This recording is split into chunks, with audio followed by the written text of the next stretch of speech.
On today's video, we're going to process up this entire deer. Takes that game now, and he takes the snap. Here's the handoff. Jacobs kicks the ball left side. Narrowing inside the 10. Looks going to come back one. Oh, they got a flag down. Matt Wilson made a touchdown saving catch.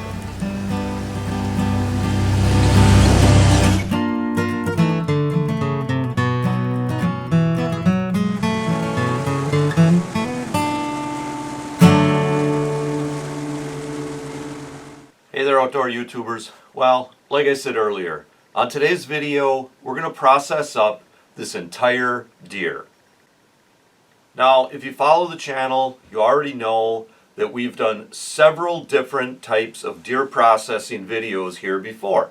Most of the videos are either about cutting a specific part of the deer or more an overview of cutting up the entire deer. And if you think you might be interested in those types of videos, I'll leave a link to our entire deer processing playlist, so you can check that out if you want. But today, we're going to take our time and we're going to cut up this entire deer. We're not going to worry about how long the video goes. It's going to be more like you guys just hanging out with me and my dad as we're cutting up a deer. I'm going to go ahead, I'm going to skin this out. I'm going to cut it up into manageable pieces, and then my dad's going to kind of take over from there. He's the real meat cutter. He's the career meat cutter. He's done thousands of whitetail deer as side jobs over the years. So he's going to have a lot of good information to share with us. Now, as far as the skinning part, in the past, I've had YouTube demonetize some of my videos that contain deer skinning in them. I don't really know what the deal is. YouTube doesn't really get into the specifics of that sort of thing, but I've had a handful of videos that had deer skinning in them get demonetized. So for the actual skinning of this deer, I'm going to throw that video on the Patreon page. There'll be a link to that page in the description of this video, so you can check it out if you want. It'll be at the Knetter's Practical Outdoors Patreon page. I'll leave that video up there for free so you guys can check that out. So for this video, so we don't risk being demonetized, we're going to go ahead and we're going to start off with a skinned deer. Alright guys, pop these shoulders off and just kind of cut right into this armpit area. And if you hit any bone as you're cutting like this, okay, if you hit any kind of bone, just kind of place the knife a little closer into the deer.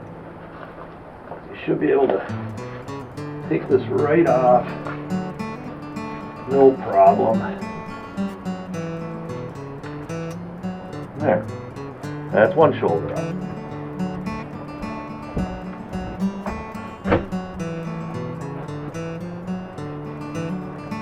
So what you got right here is this little indentation in the top of the back.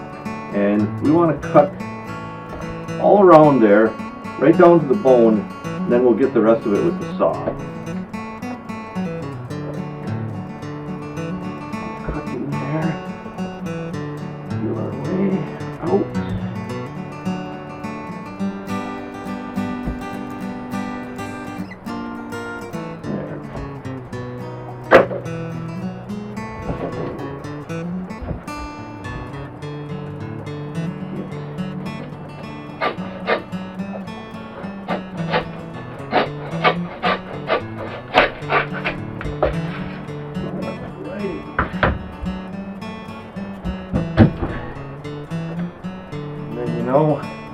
It's going to be the same thing with this whole big rib section.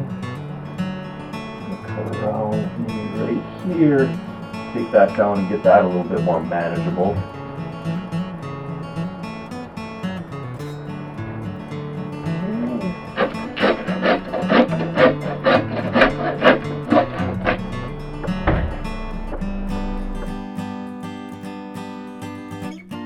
How you doing here? Oh, not too bad. Good.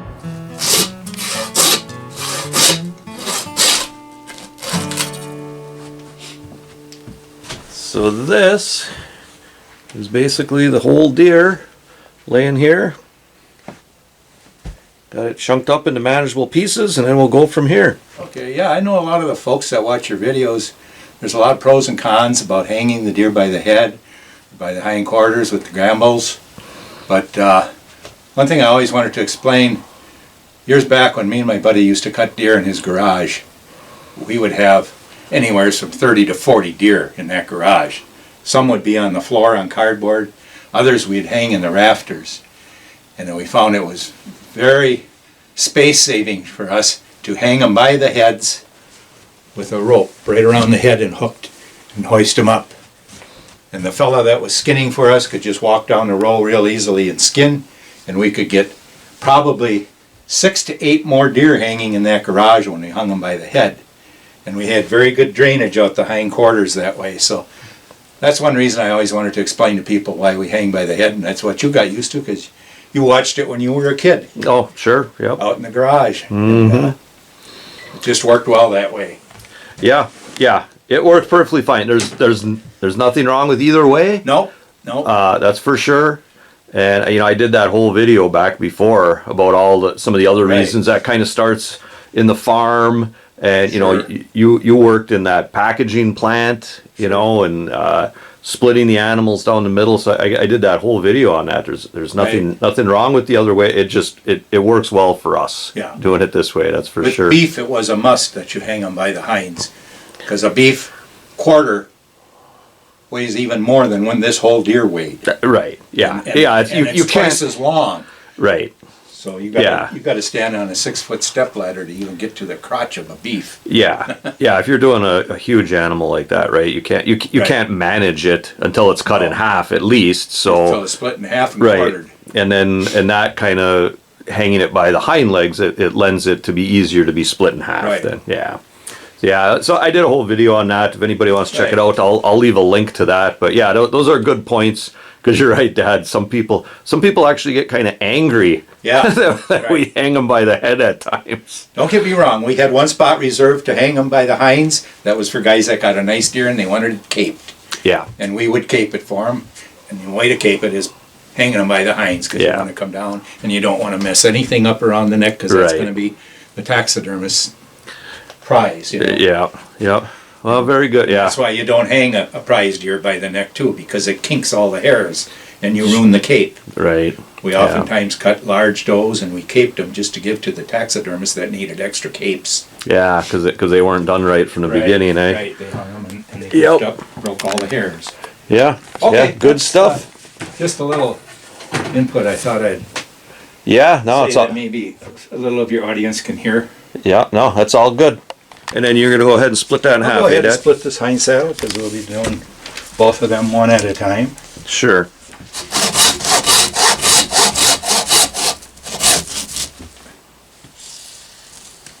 There we go. So those hinds split down the middle.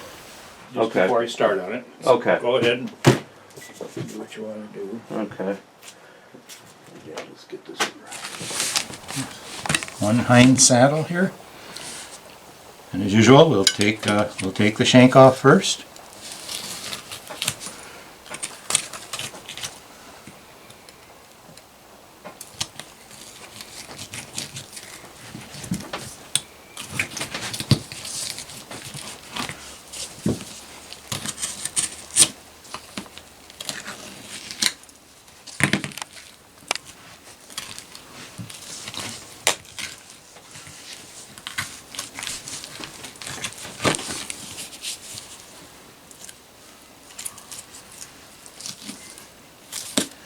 That is your hind leg section.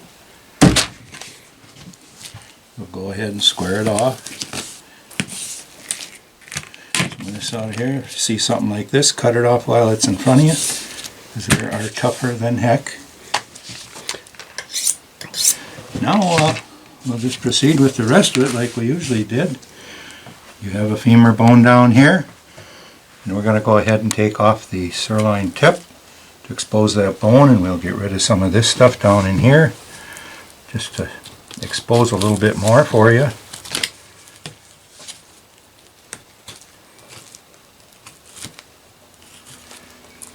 Got just a little bit of a piece of butt tender here. which we will clean up in a little bit. Now, as far as taking the tip, there's different ways of doing it. I like to just find this hip bone right here, and there's a socket right in here, but you can just sink your knife right on through there. And don't worry about the socket for right now, just take it on down all the way, make a nice clean cut here. And you can go in backwards with this knife. As you run it in, you're going to feel that femur bone that runs that way. You can take and go right up that femur bone. You'll pop this cap that's on that knee that we took off, that we had the joint by, and then continue down with a second stroke, and your sirloin tip is removed from that hind saddle. And yeah, go ahead. this is a knuckle bone here that you can get rid of right away. Square it off here a little bit, put it in your trim tub, and there's a cap on here that comes off very easily, and you may as well get it off because it's sloppy and you don't want to work trying to cut around it. And that is your sirloin tip, the whole sirloin tip, which I'm sure you can do whatever you want with it. This stuff here, do you want to do a trim, clean up trim later? Yeah. Okay, this is trim. This is trim. Yep. All that goes in the trim. And there we go there. Now I'll go ahead as I usually do. Take out this whole hip socket area. And I like to take maybe a little thinner bladed knife for that, because you're working with some kind of different angles. Like I said, there is that socket joint here. You can see it real plain there. That's one of the places you're going to want to start, on the back of this hip bone.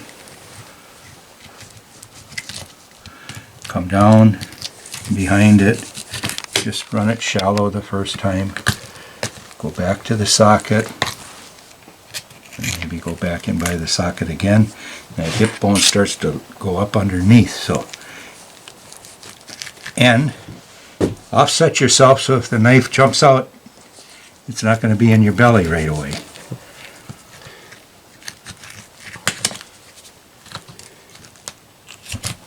Break the socket, the bone starts to lift off a little easier all the time. When you get it kind of opened up like that, you can come to this side and run your knife up underneath this ridge of bone here. That'll really help you start to loosen up that whole hip socket.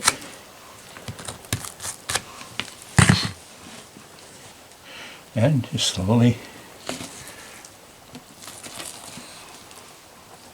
keep bumping along the back of it there where it runs along the vertebrae, and there is your whole hip socket.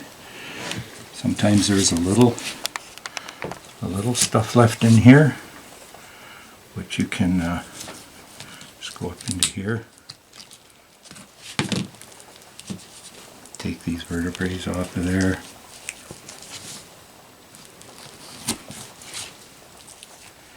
And get a nice little hunk of meat out of there that's kind of hiding from you.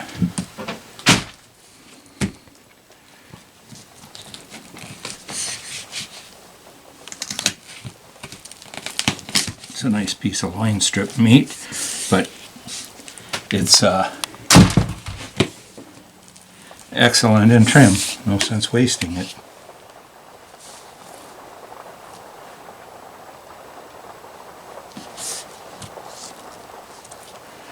And we'll take care of that a little better a little later. So there you go. We got the tip off, we got the shank bone out, we got the tip off, we got this femur bone exposed, we took the hip bone out, and what we can do right now to make things a little easier to maneuver is right in here in the socket area. Go down off that socket, that bone comes out a little bit, just sneak out about an inch or so, and go ahead and take this butt section right off. Then you'll be left with your whole round. And this butt section is,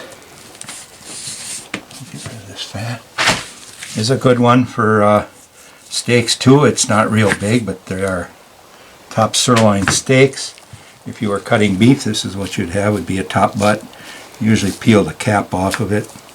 That's kind of like something that can be in your way if you're trying to slice steaks out of the main part of the solid part of this. And then we'll take and get the rest of this loose stuff off, which we'll trim up later. It's got a natural seam there, good trim on there. You can take your knife and square this off a little bit. And this really is a pretty good eating steak. Just for the heck of it, I will show you. I'll just go ahead and cut these thick. And you can cut them thick because they are nice and tender. These are a real nice steak, top sirloin steak. You can get a couple of dandies off of there, which will be good eating. This will give you 3 here, and if you're going to get 3 off the other side, you got 6 nice ones. So, I just thought I'd cut them into steaks so you see what I mean. And we'll put them in the trim, or Dave can put them away as steaks when we come to them. This here is another thing that makes a really good steak. It's not very big, but it makes an excellent piece of meat. You could fry it up just the way it is here, like this. It's really good. It's just as tender as those that I just threw in there. So, okay, that's what you got left as far as the top butt. Now, go back to this. Finish taking this apart. Go ahead and take off your heavy fat. Go ahead and square this off right now, because it usually is a little tore up from the field dress and from me just cleaning it off. So we'll just get the good meat off of it, and it's going to work great in your trim.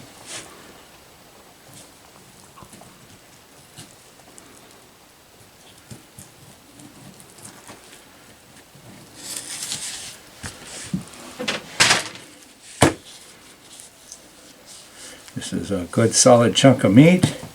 If this was a piece of choice cattle, it would be about that big, and they call it a rump roast. But we'll use it for trim. Now we'll get back to separating these top and bottom round steaks. As long as I'm here, I like to peel a little bit of this stuff off. It'll get in the way.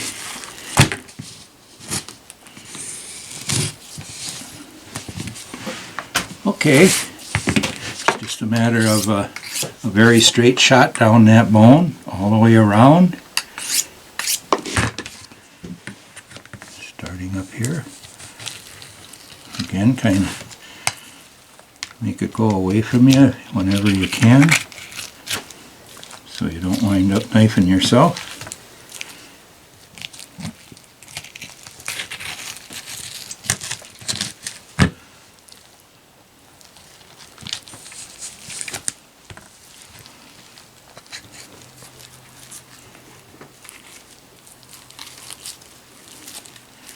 And that is your femur bone. That's the one that goes from your kneecap up to your groin and your hip, just like in a human. Okay, now let's this loose meat can come off of here. We'll clean that up later, but we'll get in here and you'll see kind of a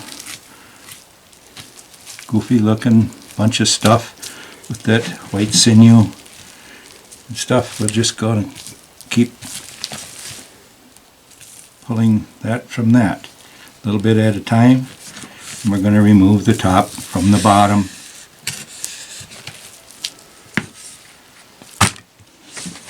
This being the bottom, we'll clean this up a little. It has a little chunk of that shank meat in where I took that shank bone off of it. And just kind of clean it up. This area here does have a gland in it, so it's good to take this kind of a triangular piece of fat right out of here. Not that the gland is going to kill you, but that's it right there. Just may as well get rid of it as long as you can.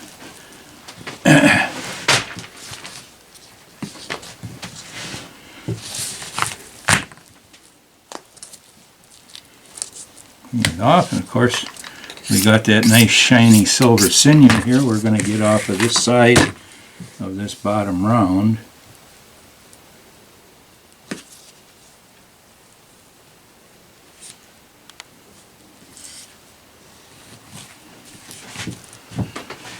That's off of there. And this is, of course, your eye round is intact to this bottom round. Do you want me to remove that, Dave? Sure. To have the eye round separate from it? Sure. So it's a nice chunk of meat. Kind of has a natural seam. You can just get it right on out of there.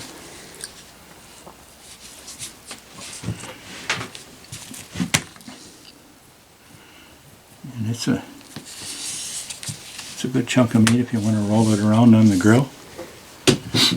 And let's see, this here, got a little sinew there, but there is some meat on this side of it. We'll take off. And throw it into trim. Now this will take off of here.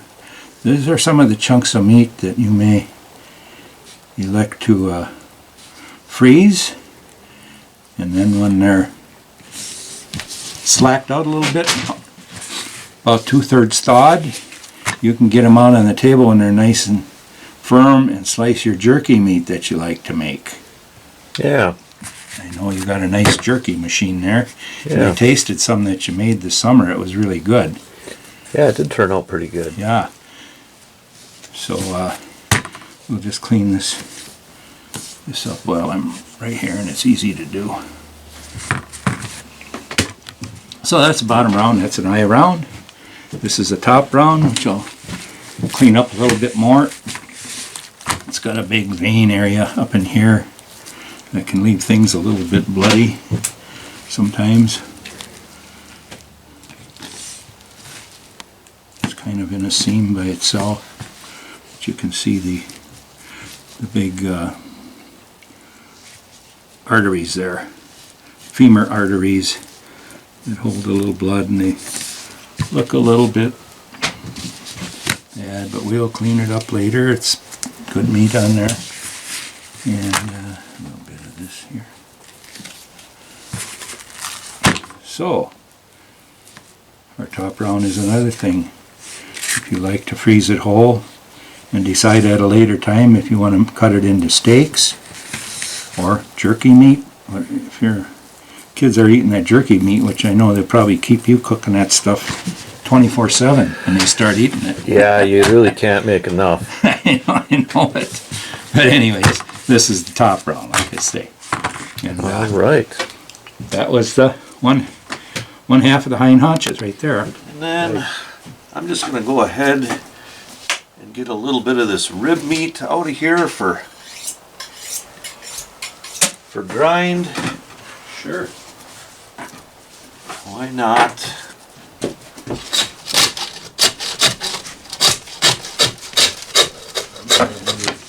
That'd be your rib. You know, this is actually rib chops and loin chops, but no big difference. They're all the same in venison. Yeah. Well, they're all loin strip material. Cut is good if you can do one cut. Yeah. And it won't be frayed up, you know. Right. There she be. And split that apart and look at those loins. Those look exactly like lamb chops. Yeah. If you ever saw lamb chops in a meat case, it's about Sure. the size they are. Yeah. So what do you want to do next, Dave? You want to do this neck? Nice looking neck. Not Yeah. banged up. Solid meat.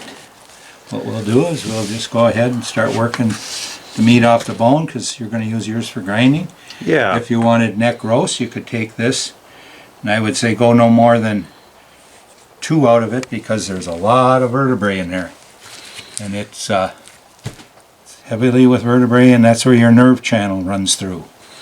And this is going to be gone off of there, the esophagus, so you won't have as big a roast as you think you might have if you split this in half to cook it bone in. But we'll just go ahead and take it off because that's what we're going to do with this. And I'm going to go ahead and take this meat off of the neck area here. Try to get it so you can see what I'm doing. Cutting right through this little section of meat, which exposes your esophagus. And we'll just take the rest of it all the way off down to the table. And we will get this esophagus out of there. Now we'll just go ahead and maybe split this meat right half down the center. And we'll go ahead and get this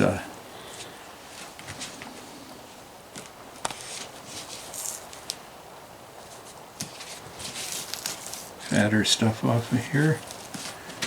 Done with that.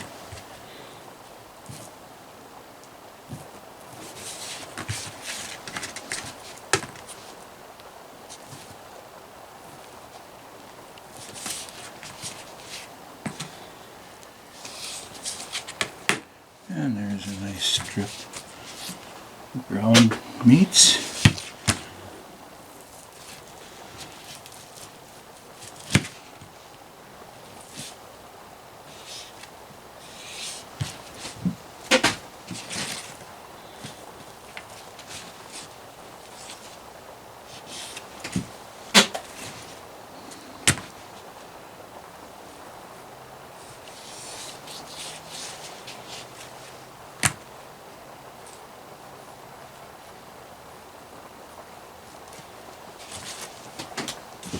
Okay, so this is the full neck with the esophagus removed.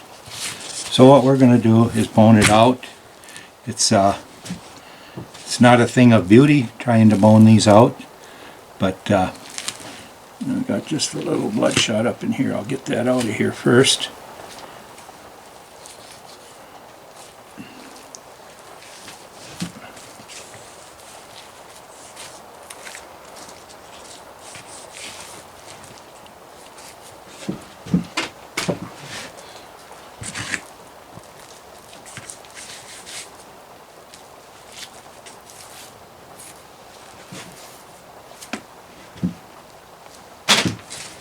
Okay, I'll just take this outer layer off because it seems like there's a little jello up inside there. Okay. That I'll get at.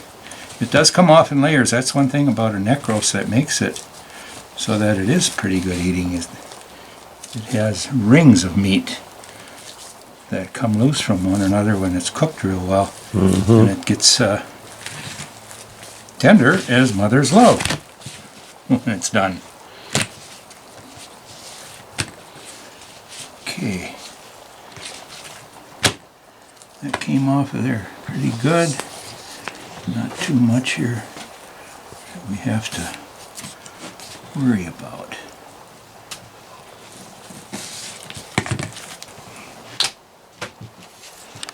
Okay, now we'll get down to the more of the nitty gritty and get a little bit more of this off of here.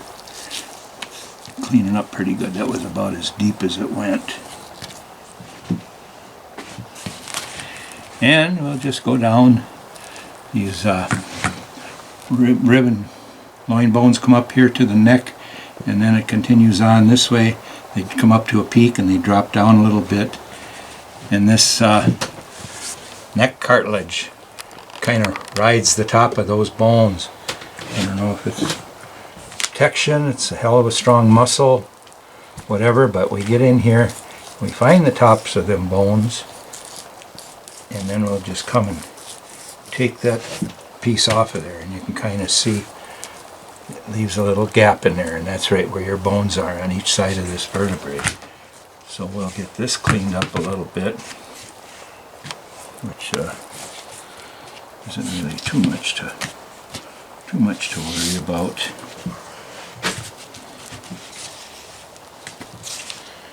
And then we'll go down and find those bones.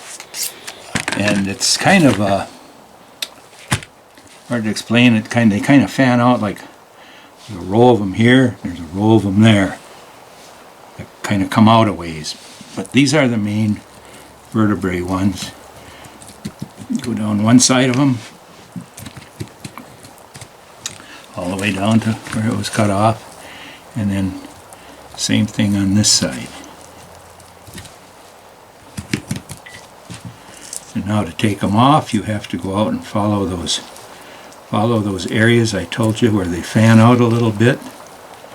It's kind of like it'd be like a star shape, I suppose, if you had it. But you just come out to the edge of them, and then you can drop down in behind them. And then you're going to have another one you got to do that with. Come out to the edge of them.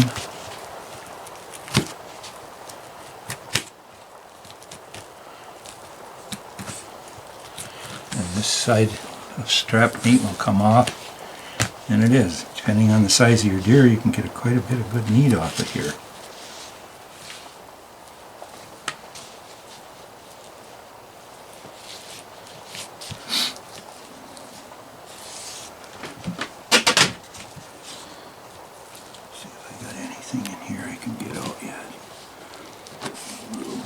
Shot there.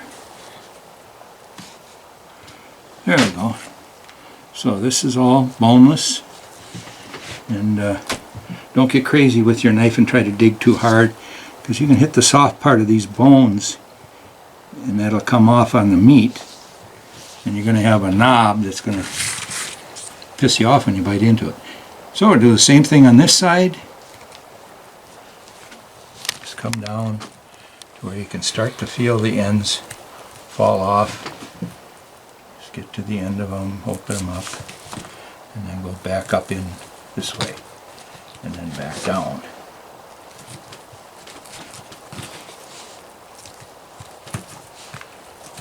And there's a lot of worthwhile meat on these necks, especially if you get lucky enough to get into a nice buck in the rut during season. Boy, them necks are, wow, they are nice, and they do fill out. A lot of meat on them.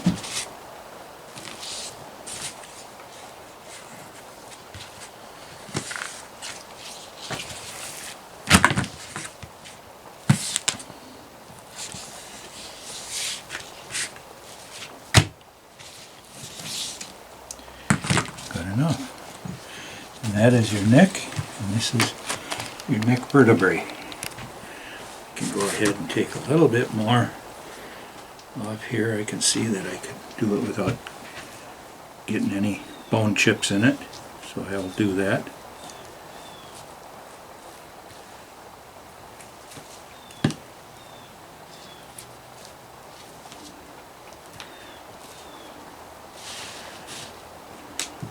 And that is the story of the neck, the way we usually do it. And if Dave has a friend of his that says, boy, I could sure use a nice neck roast, we'll make him a roast. Yeah. And it can work good that way rather than trying to do it all in a sink. Yeah. Or a sink or something, it's just a thought. Right. Carl and I used to do it. Want to try one of these Wenzel's Farm? Oh, Wenzel Farm, sure. Yeah. Why not? We got beef and cheddar, honey ham, or teriyaki. Right, teriyaki sounds good. There you go.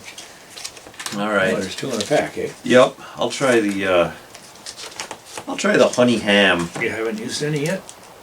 Well, I've eaten several of them, but I haven't tried the honey ham yet. Oh, I see. Those are good. Yeah. Yeah, I've been really liking them. The my favorite is it's just called spicy. It's just got a little zip to it. It's really good. Wenzel Farm. God, I wonder how old that place is. Yeah, it is pretty It's old. got generations that probably have had it. I thought it was something like they started in the 40s or the 50s. But you said you remember them from when you were a kid, hey? I remember when we Yeah. first got TV, I think now and then there was a Wenzel Farm commercial on there. Oh, okay, yeah. Oh, the Wausau station. Okay, yeah. Yeah, because they're in Marshfield, Wisconsin. yeah, The company itself is right in Marshfield, and you growing up in Rhinelander, hey? Oh yeah. Yeah. Yeah, that stuff was around there. I mean, meat shops had Wenzel Farm product, you know, Yeah. sausages and whatever. Yeah, they still do sell stuff like that. Mhm. Yeah, they make these really, really good meat sticks, jerky. There's a lot of Yeah. variety of snack sticks. Yeah, they actually have venison sticks too. Which is kind of fitting for what we're doing here today, but Yeah. really good stuff. Anybody wants to check it out, I'll leave a link below. It'll bring you to their website. And like you say, they do have stuff in stores too. I know they got some stuff in some Quick Trip stores. Oh, okay. Some of the local stores around here do have some Wenzel's Farm products. I was buying those spicy ones for years now. Oh, really? Those spicy snack sticks. That's kind of what got me interested in maybe partnering up with them, is I really do like the product. So Yeah.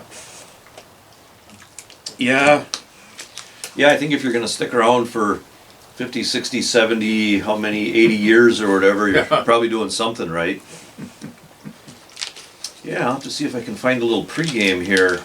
We'll go ahead and do these front shoulders. We'll do one here first. We're going to bone them out for grinding meat, but I can show you how to get 2 roasts off of one, or just 1 roast out of one. If you want, I'll do it both ways at the same time here. So first thing we'll do is just remove all the meat off of this front shank. It's as you know, shank meat, pretty tough stuff.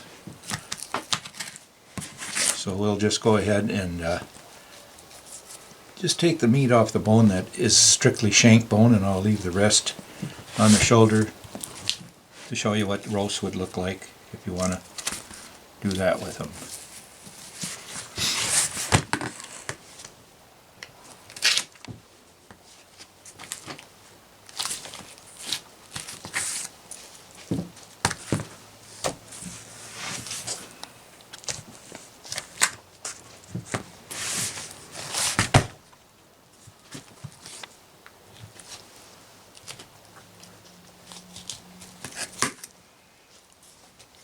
And this is your front shank or front leg bone.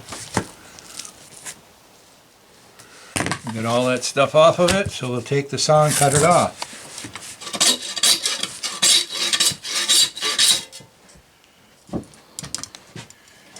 And now for the sake of those that like a roast, this would just be trimmed down a little bit. All your meat is in here. There's just 2 bones left in here. One is quite big, one is just a small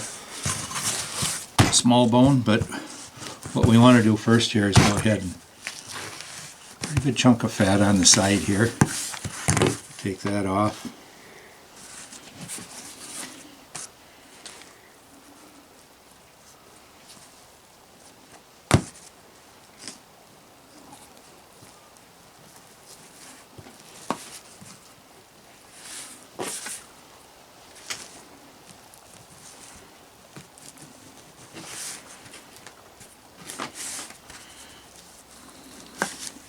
That too has a gland in it,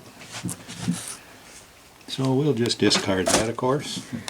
There's our meat we got off of there, and flipping it back the way it is like this, we'll go ahead and get this chunk of meat off of this side, which has a pretty good cover of bark on it, and we'll take that off of the fat. Good grinding meat.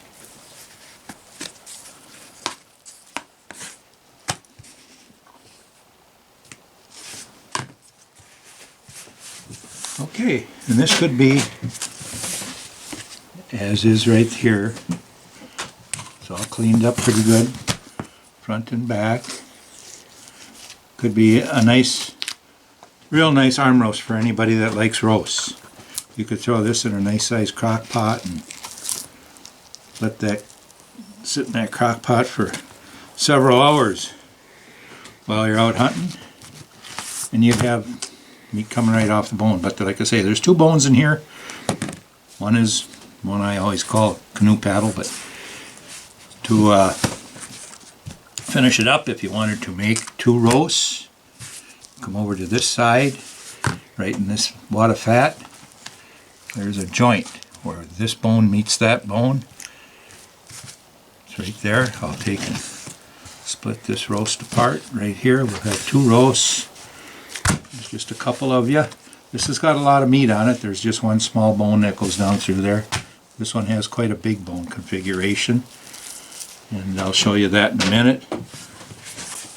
But for this one here, since we're going to make it into trim, you can see there's some real nice meat on here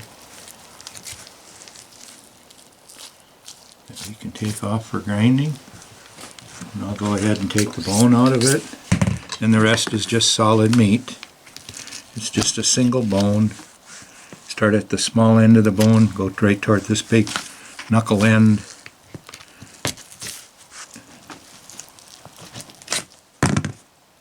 And just go right around it like you did on those hind quarters.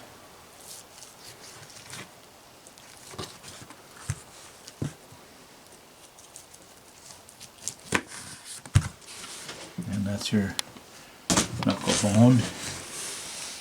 And we'll just put this into trim, and we'll go over it later. But it's all, like I say, solid meat. Makes for some good burger. And then the other part that's left is the blade part. There's a big blade bone that runs down here, and to take it out, the easiest way is, I'll try to make it so you can see it better. There is a ridge of bone that runs right here, and there's meat on both sides of that bone because that bone flattens out down here. I'll go ahead and try to expose it a little bit so you can see what I'm talking about.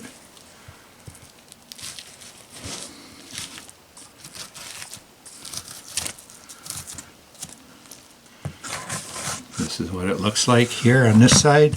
It's the same thing on this side, except there's a ridge that runs right down the middle. So we'll go down each side of that bone.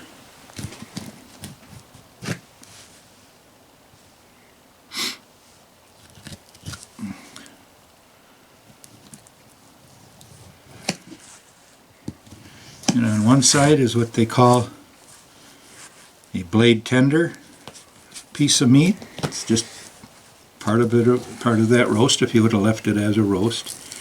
It's a pretty nice meaty piece of meat. Almost looks like a little tenderloin, but believe me, it's not as tender. But it's great for grinding. So that's what they call a chuck tender, arm tender. This side here is called the top blade piece of meat. We'll just go into this bone on this, just like the other side, only this bone is a little bit wider. As you can see, we're getting this part of it right here. So we'll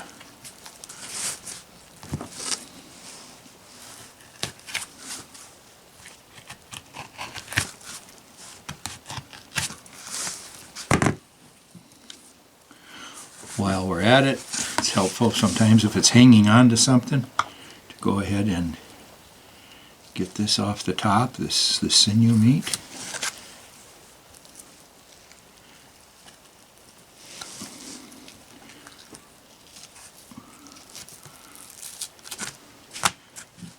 Kind of stops over here, so we'll go ahead and finish taking it off of here.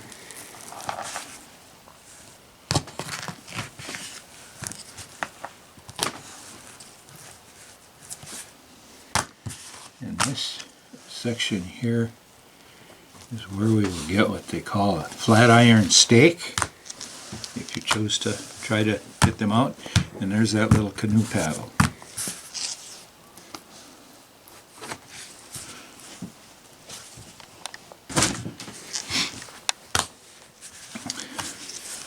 I'll go ahead and cut this off. We'll finish taking off this little bit of sinew here. It's on the top. Unless your deer is pretty good size, you don't have a great big amount of flat iron steak material coming off of it, but you know where it's at and you want to take the time to take it out. It can be a pretty good tasty little morsel of meat. So there's a leader that runs right down through the center of this, so I know a lot of you are probably thinking already it's going to have to be like filleting a fish, and that's basically what it's going to be. I always like to take a little of this meat off the tip of this thing so you can see that it's a real muscular leader here. So now what you want to do is kind of, since that runs down the middle, you want to kind of take this out. What I like to do sometimes is run a hole in it, get my third hand through there, and you can kind of take and feel with your knife that piece of sinew and how it runs down the center of this piece of meat. This is a piece of flat iron steak there. Now we can get another piece off of this side. Lighter knife here.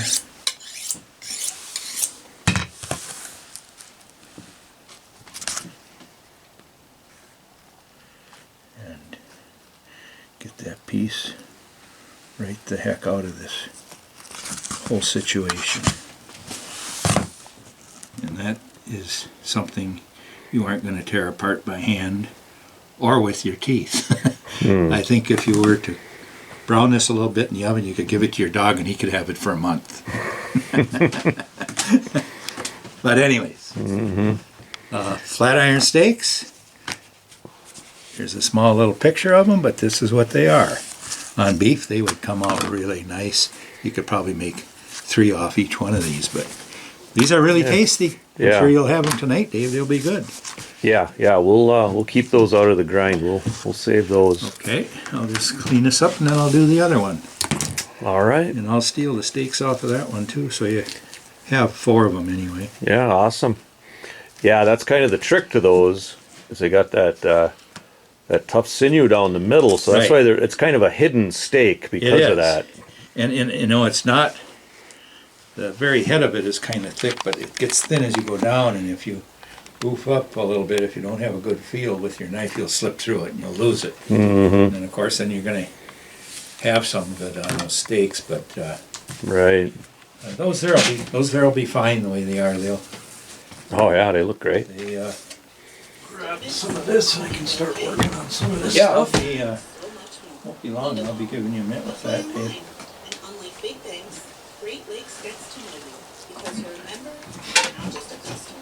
Big enough to help, but small enough to Yeah, so I'm just going through this meat that was in the trim tray, and I'm just going to try to get some of the fat off. And this is going to be the stuff that we use to grind up for sausage and burger. And we've mentioned it many times, but venison fat does not have that good flavor like beef fat. So it's good to get it out somewhat. You don't have to get it all off, but it does help to get the bulk of it off. Yeah. That's that one that Mike's associated with, the American Family Insurance? American Family Insurance, yeah. That's why he was in that golf tournament there one time. Yeah. American Family, in heaven at Madison. That's Steve Stricker from Wisconsin. He's a pro golfer, you know. Yep. He's the one that pretty much spearheads the American Family Insurance tournament. You know. Okay. And I guess since Mike was on the board of directors, he was asked if he wanted to play in a pro-am, Sure, yeah. which is usually the day before the tournament starts. Yeah. And they pair you up with somebody. He was paired up with a golfer by the name of Billy Mayfair. Okay. Been around quite a while. That's who he played with that day. Okay.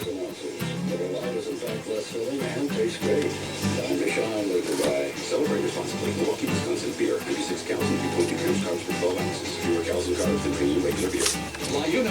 Yeah, I know a lot of his trips involve some pretty nice golf outings too.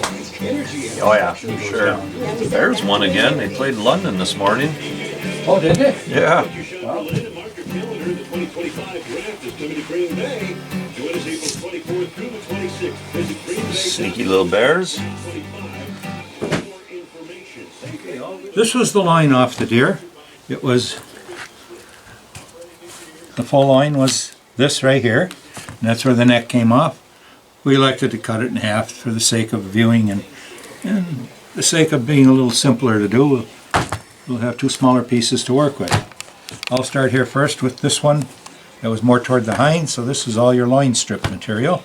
Has a little bit of the tenderloins left in it. We're going to take them out and add them to the butt tenders that we have over there. So I'll just go ahead and take them out first. Go right down to the bone and follow the bone out to the edge, and the tenderloin lays right on that.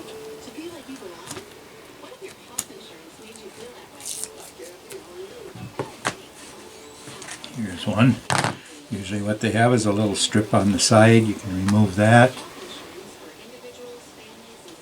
It's going to come off anyway because it's just barely hanging on there.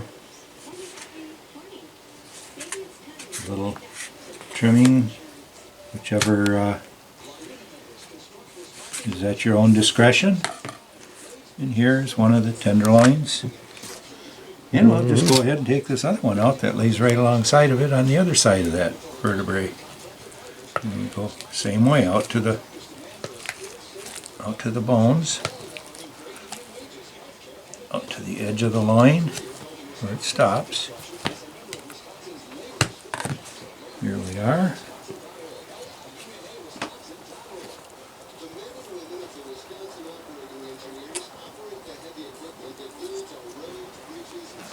And one little strip on this side. And there's the other tenderloin. And these butt tenders here, I pulled them out when we were doing those hindquarters. The first thing we started doing, there were these little pieces up in there. And here they are complete. Yeah. So that's the full tenderloin.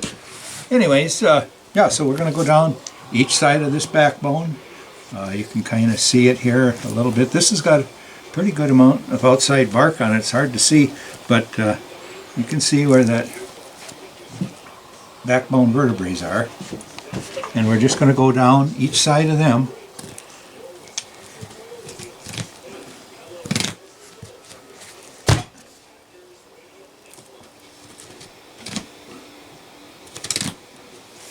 And then same thing on this. We're going to pick up, there's a little ridge here you can go out and drop down over. It's just a little bit of a ridge. It'll give you a little bit better go at things if you go ahead and get over that ridge first. You can even do it with a longer knife if you have to.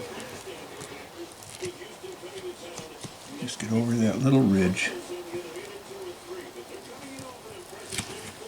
And you'll have an easy go at riding these bones and maximizing the amount of meat you get off of it, because these aren't real big like beef. Take your time and get it all off of there, off of those bones good, and get the best yield you can out of these super good delicious steaks. Yeah, they are good. They are, yeah. There's no two ways about it. And this being a fatty one that it was, it's just laying in a real nice cup of fat there. And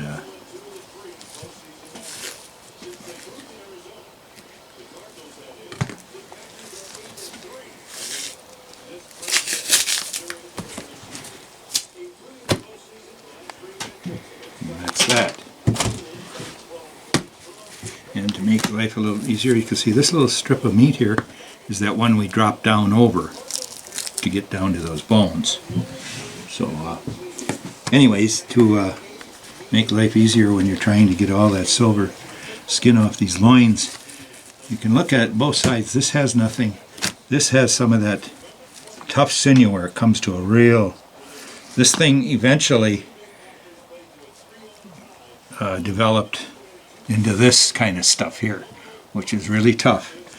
So, since we're going to wind up taking off, when you're on this side of this, we'll go ahead and remove this piece right here where it's laying. It's tougher than heck.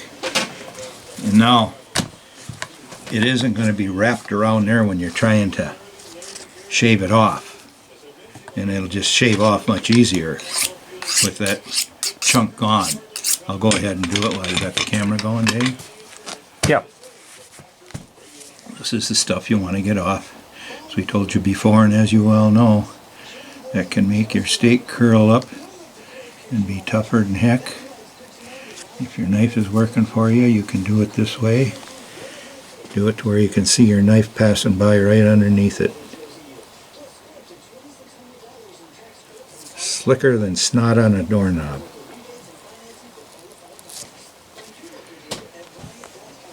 And that is going to make nothing but solid, tender meat.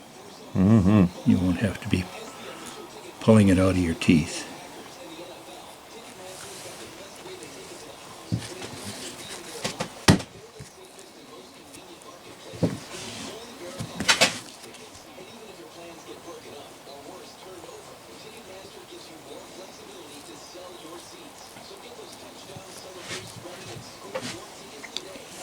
You don't have to get exactly all of it off, but enough so it doesn't interfere with your steak wanting to coil up. I know some people say, oh, I don't do that, I have to take my time, and they'll just take their knife and score down that silver sinew, and then that steak won't curl because it's got some slack cut for it. But you still want it off there, so you don't have that chunk that could be gone, rolling around in your teeth. Yeah, it doesn't taste good. It's not appealing. It's right. Might as well get her off. It's a big world of difference between the way these are going to taste off of this and if I would have left that on there. So, here's one of your loin strips. Beautiful. Yeah. And we'll do the same thing on here. Just go down off that edge a little bit where you can feel the rest of these bones. I'm going to ride right along the top of them.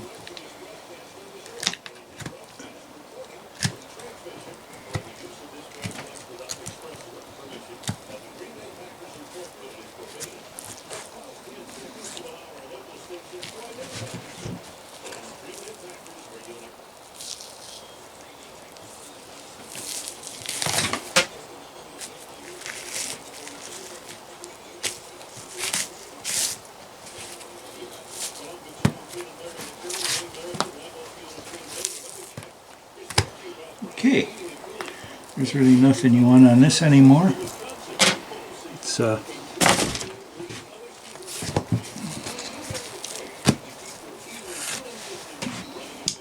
we'll do the same thing here, but we're going to go ahead, like I say, and take off that that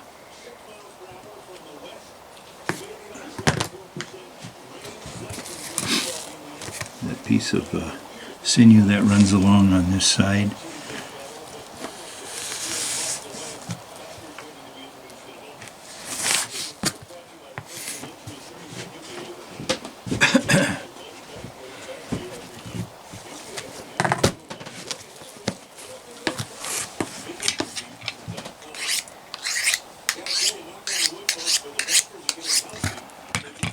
Knives are almost due for a little touch-up, but they'll make it.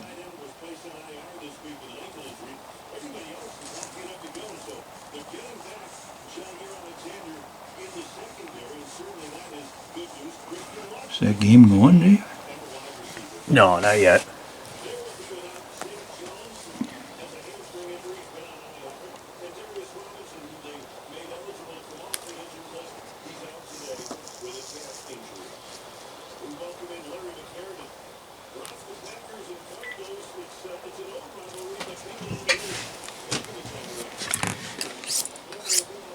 Yeah.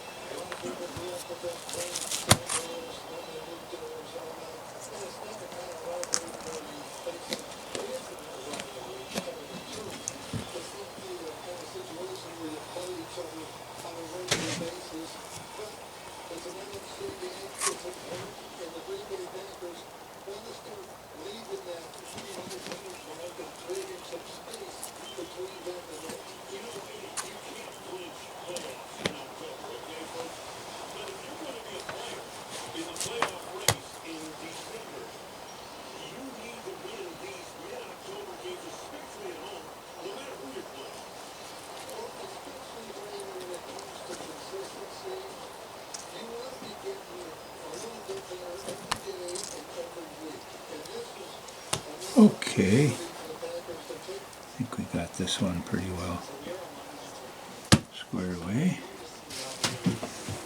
Yeah. Two. Looks great. And then this here is that rib section that was up closer to the neck. It's the rib section, just a continuation of the loin starting to slip away into the rib area. So we're going to go down each side of this too on the vertebrae.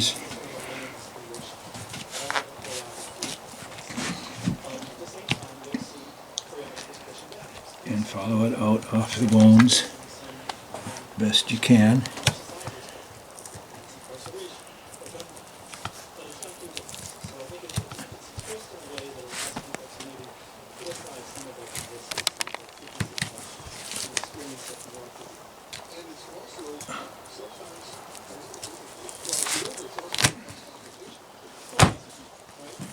Like I say, this is the rib section where the loin sort of stopped, and this continued on up toward the neck, back part of the neck. So there is a second seam of meat that runs into this because it is the rib area, and I usually like to just go ahead and take it off there because it does have a little sinew in it, but it's not all that terrible. But I like to get it off of there, and that lays in a natural seam, so we can work with cleaning that up a little bit better later. And then you know, what you have here is just some more of that loin material, but you want to go ahead and take that silver skin off of it like we did the other ones.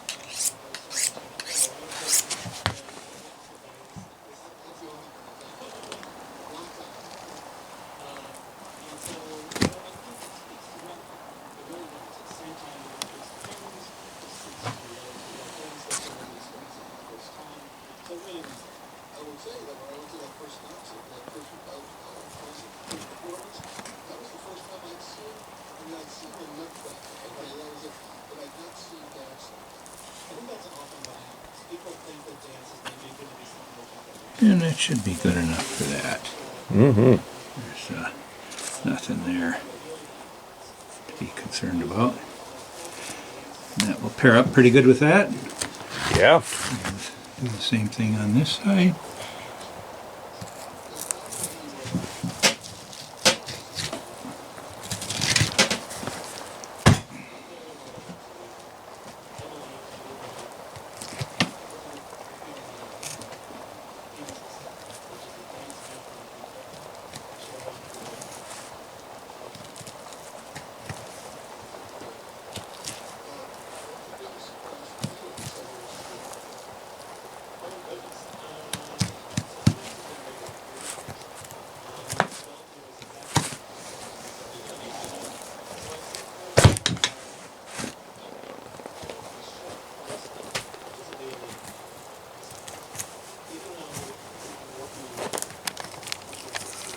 Right off the edge of those bones.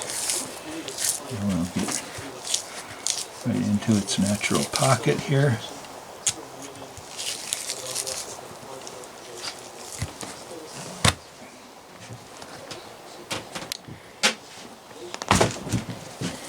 And do a little cleanup here.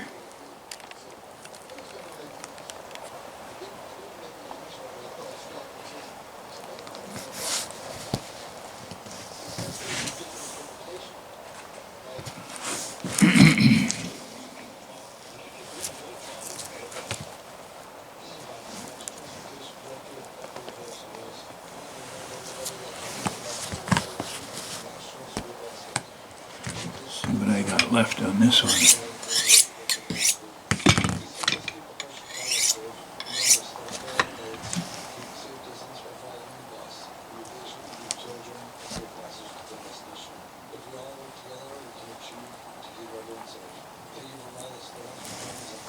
Let's celebrate our students and their success. The 906 Heart Student Week is celebrating our outstanding students, whether it's for help us celebrate the students who go above and beyond. It's your chance to spotlight the next generation of leaders and role models who inspire us all. Nominate a deserving student for the Student of the Week at radioversusnetwork.com. Brought to you by Race Driven, Bayshore Bait and Tackle, Elgin Athletics, Blackstone Valley and Catering, and Hershey's. All right, we'll go ahead and take this piece off of here, just like we did on the other one. Like I say, it's mainly up in the rib area where you find this.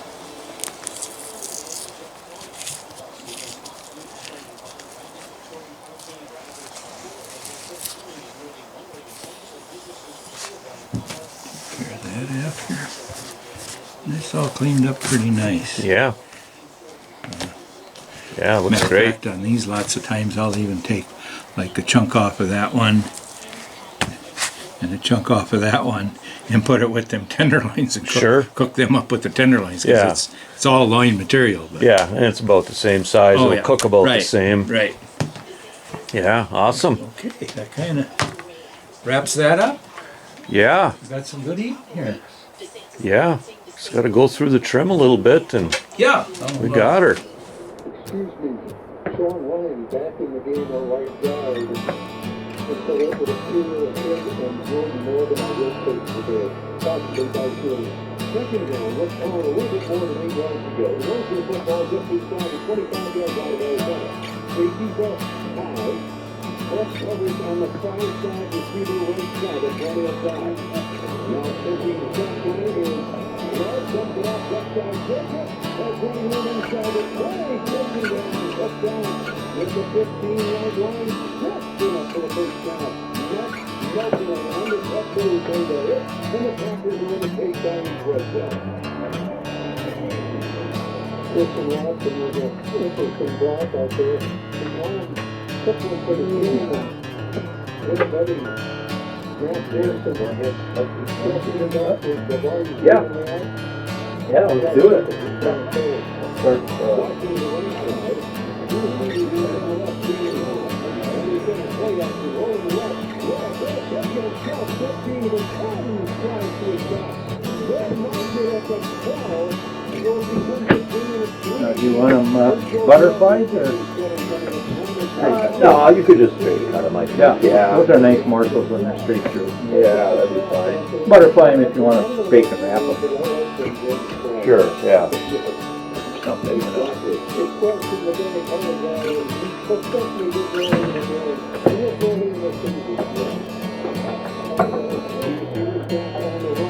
Cut these good half-inch. Yeah, that'd be great.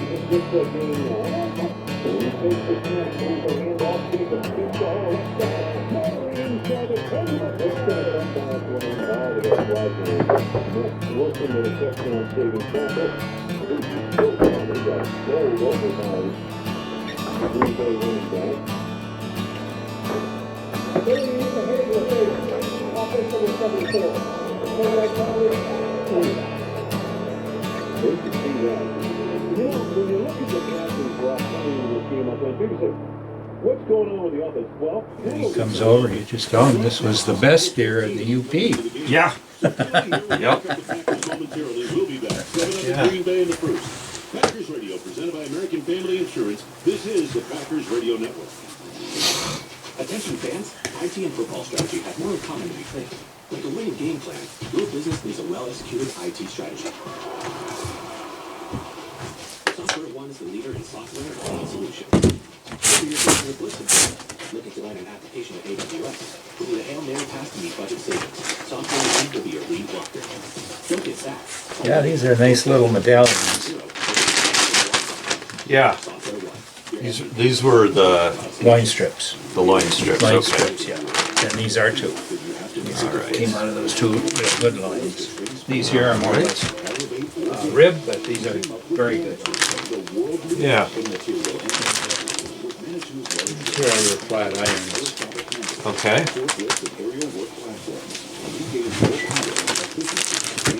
And I think I will just go ahead and take the tails off these and put them with your tenderloins. Sure. They'll go good with them. Gives you more of a meal even. Life is about balancing Yeah. what you need with what you want. You don't need a checking account. You want to say, Mom and Dad, I've got this. You don't need a home loan. You want that beautiful roof for you. You don't need an auto loan. You want safety. Day of the week. Packers hustle to the line of scrimmage. We start the second quarter, 7 of the Green Bay. They're in 5 at the 10-yard line. Let's pass Arizona territory. Run a long count. Down to 5 to go now on the clock. If you decide you want to grind some of that, leave it sit out here and chill down real good, you know. This, you mean? Yeah, Yeah. if you decide you want to grind that, as long as you got the grinder dirty tomorrow. Oh, yeah. Yeah, I'll grind it all up tomorrow. And or- then, yeah, you can get that fat gone and then just chunk it up out here and mix it in. yeah. you know, hand About and- 20, 80. Yeah, right. I think that would work out good. The amount I got there, that one bigger package. Well, you know how to judge it too. You know, Yeah. it's gonna be good because I love that. I love that fat in that venison, that beef. Oh, yeah, right. Whatever, Jesus. Yeah, no, it's great. Makes for a good blend. Yeah, that suet with venison, like I say, when we cook the burgers up, I eat them just like a steak. Yeah. Oh yeah. Really. I don't even cheapen it by adding a bun to it, you know? Yeah. Right. Right. No, I like to have just plain. I don't mind sometimes having a little onion and button mushrooms. Oh, right, And a little yeah. saucepan on the side with a little mushroom gravy mix in it. And Yeah. have that with it, you know. Kind of Yeah. hits the spot. Definitely. Well, guys, I hope you enjoyed hanging out with my dad and me on a Sunday afternoon while we processed up a deer. Eat shark. Very good. So guys, if you're interested in more videos about getting out and enjoying the great outdoors of Michigan's Upper Peninsula, be sure to check out the entire channel. And if you enjoy what you see, please consider liking and subscribing. And for bonus content, be sure to check out our Patreon page. A link to this page can be found in the description of this video. And also, guys, remember to hunt, fish, laugh, repeat. Thanks for watching, and God bless.